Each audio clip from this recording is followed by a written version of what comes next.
akan membahas mengenai proses jalannya masa reformasi. Sebelum melangkah, saya memberimu waktu untuk mencari pengertian apa itu reformasi.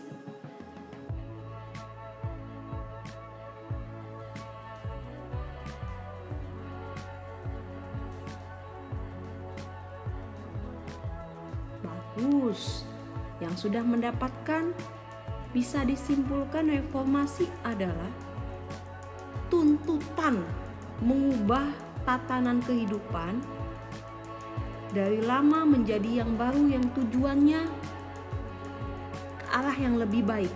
Itu yang dimaksud dengan reformasi. Kapan Indonesia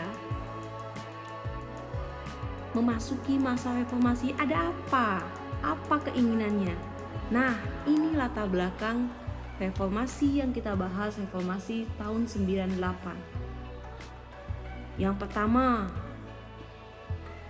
kalian bisa baca di situ, Soeharto terpilih kembali menjadi presiden. Kecaman mahasiswa. Lalu dari segi ekonomi,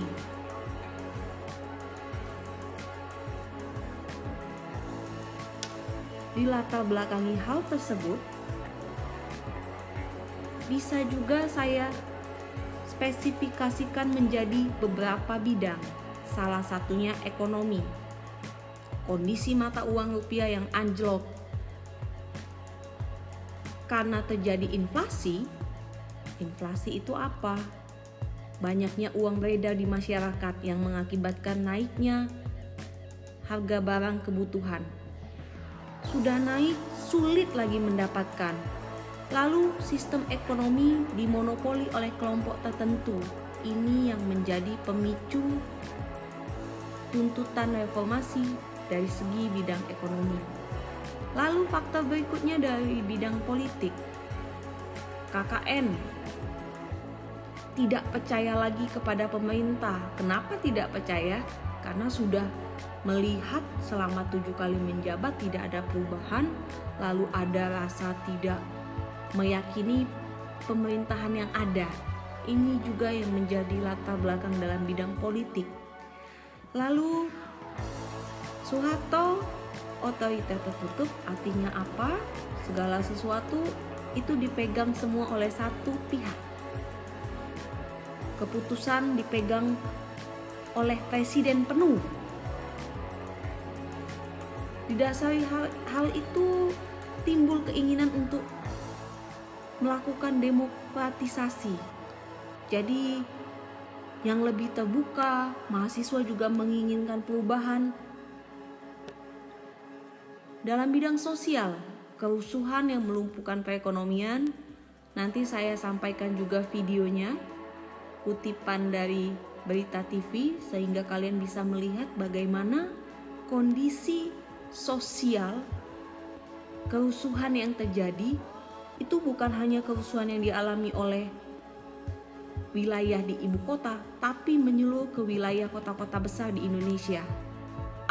Aksi protes ini juga dilakukan oleh mahasiswa, juga oleh kelompok lain. Jadi mereka mengadakan demonstrasi itu bukan hanya satu golongan, tapi semua turun ke jalan, menyuarakan suatu perubahan, menuntut dilakukannya reformasi.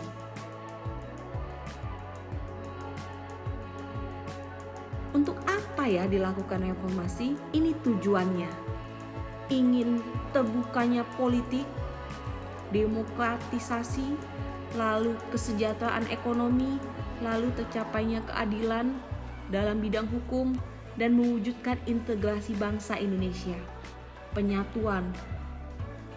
Kalau kita perhatikan, perkembangan lebih dominan di Jawa. Ini yang dituntut juga, bahwa Indonesia itu bukan hanya di Jawa, tapi mulai dari Sabang hingga Merauke itu perlu jamahan yang namanya pembangunan. Berikut agenda reformasi. Ini yang dituntut mahasiswa dan kelompok yang mengadakan demo. 1. Adili Soeharto. Koloninya itu apa? Koloninya itu ialah kelompoknya, golongannya. Lalu mengamandemen Undang-Undang 45, otonomi daerah seluas-luasnya. Otonomi ini yang saya jelaskan contohnya kayak tadi pembangunan hanya di Jawa. Lalu dui fungsi ABRI, nanti saya akan menyampaikan apa yang dimaksud dengan dui fungsi ABRI, juga termasuk untuk penugasan setelah kamu menyaksikan video ini. Hapuskan KKN. KKN itu 3 kata ya, jadi korupsi, kolusi, nepotisme.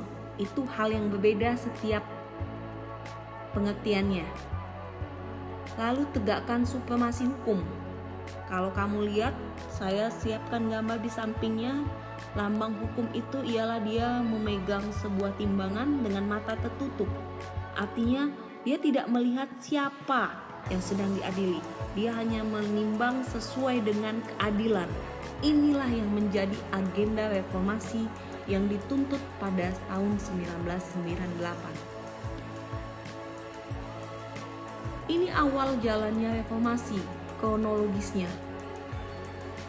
Dimulai dengan terpilihnya Presiden Soeharto dan wakilnya B.J. Habibie. Tidak terima terjadinya pemilihan tersebut, pengangkatan. Tanggal 12 Mei terjadi tragedi Trisakti. Trisakti nama kampus sesuai dengan lokasi terjadinya peristiwa ini. Nanti di sini juga terjadi penembakan mahasiswa. 14 Mei kerusuhan 98 pecah di Jakarta. Kenapa Bu bisa terjadi tragedi Trisakti? Ini berkaitan dengan polisi melakukan tugasnya untuk menstabilkan keadaan, termasuk juga penggunaan senjata tajam nih. Dengan anggapan setelah diselesaikan bakal selesai, ternyata tidak, malah timbul gelombang demo yang lebih besar. Semakin mengobarkan semangat bahwa kami menuntut suatu reformasi. 14 Mei 98, kerusuhan 98 pecah di Jakarta. 18 Mei hingga 19 Mei, MPR meminta Soeharto turun jabatan, mahasiswa menduduki gedung. 21 Mei 98, Soeharto mengundurkan diri dan digantikan oleh B.J. Habibie dan langsung mengumumkan susunan kabinet yang dinamakan Kabinet Reformasi.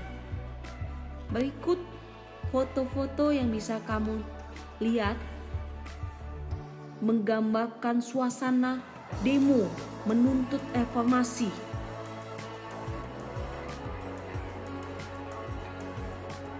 Kalau kamu perhatikan, gedung MPR itu bisa sampai dinaikin mahasiswa ke atas.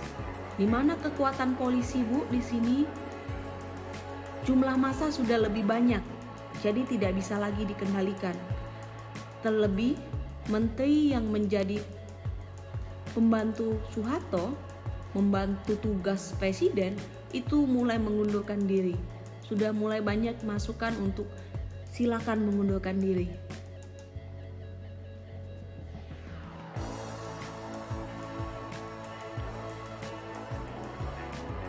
Nah, sesuai dengan pasal 8 Undang-Undang Dasar 1945, ketika Soeharto mengundurkan diri, kita langsung memegang pasal ini sebagai acuan. Jika presiden mangkat, berhenti, diberhentikan atau tidak dapat melakukan kewajibannya, ia digantikan oleh wakil presiden.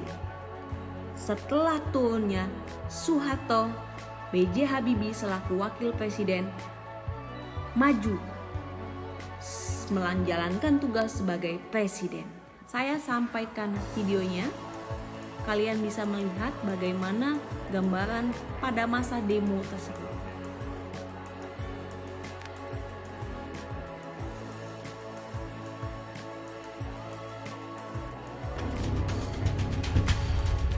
Selasa 12 Mei 1998, aksi unjuk rasa mahasiswa Trisakti di kawasan Grogol, Jakarta Barat jadi titik balik sejarah Indonesia.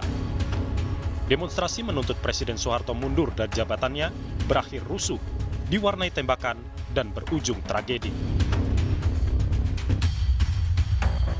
Insiden berdarah di Trisakti menjadi laporan utama harian Kompas edisi 13 Mei 1998. Simpang siurnya informasi kala itu membuat media melaporkan ada 6 mahasiswa yang tewas. Belakangan diketahui ada 4 mahasiswa yang meninggal dalam peristiwa tersebut. Insiden Trisakti membuat situasi Indonesia makin tak terkendali. Tewasnya 4 mahasiswa menciptakan amarah di mana-mana. Kerusuhan dan penjarahan terjadi di sejumlah titik di Jakarta. Jakarta pun lumpuh.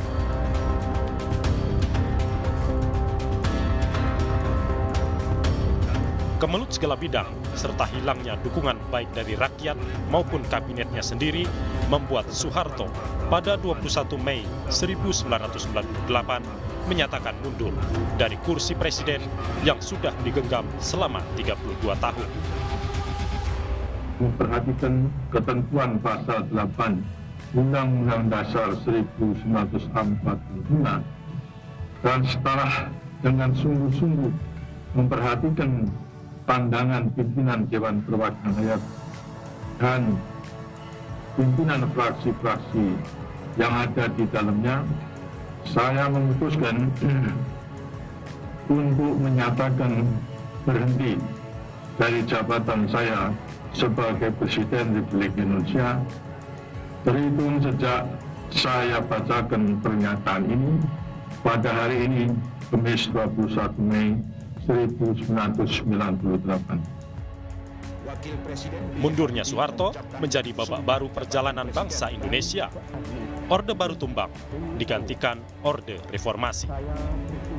Seusai Soeharto mengundurkan diri dari jabatannya, B.J. Habibie melanjutkan estafet pemerintahan, mengucapkan sumpah sebagai presiden. Lahirnya reformasi disambut mahasiswa dan rakyat dengan gembira. Semua berharap perubahan yang lebih baik. 20 tahun sudah reformasi dan tragedi 12 Mei 98 berlalu.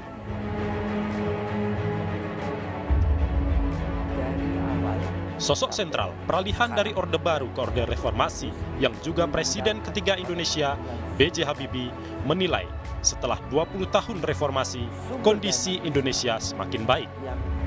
Namun, Habibie menyarankan Indonesia memiliki panduan pembangunan seperti garis besar haluan negara di era Soeharto, agar pembangunan lebih fokus dan berkelanjutan. Karena itu penting kita memiliki namanya garis besar haluan negara. Garis besar haluan negara adalah yang kita janjikan. Dan sekarang kita belum punya. Artinya perlu. Kita pernah punya. Kita pernah punya dan sekarang tidak punya. Apakah perlu kemudian untuk diamandemen lagi? Kan harus ada undang-undang dasar. Iya dong. Bapak mendukung amandemen kelima. Iya. Untuk Saya rasa mereka akan kembali ke situ. Itu yang dikembalikan. Dan itu harus ya Pak. Saya rasa harus. Tanpa itu tidak ada. Tidak konsisten. Karena kita misalnya ya mempunyai garis besar haluan negara. Nah, misalnya itu akarnya di mana? Garis besar haluan daerah. Kini, 20 tahun sudah Indonesia menjalani Orde Reformasi. Ada kemajuan, namun Indonesia juga masih harus mengejar sejumlah ketertinggalan. Tim Liputan, Kompas TV.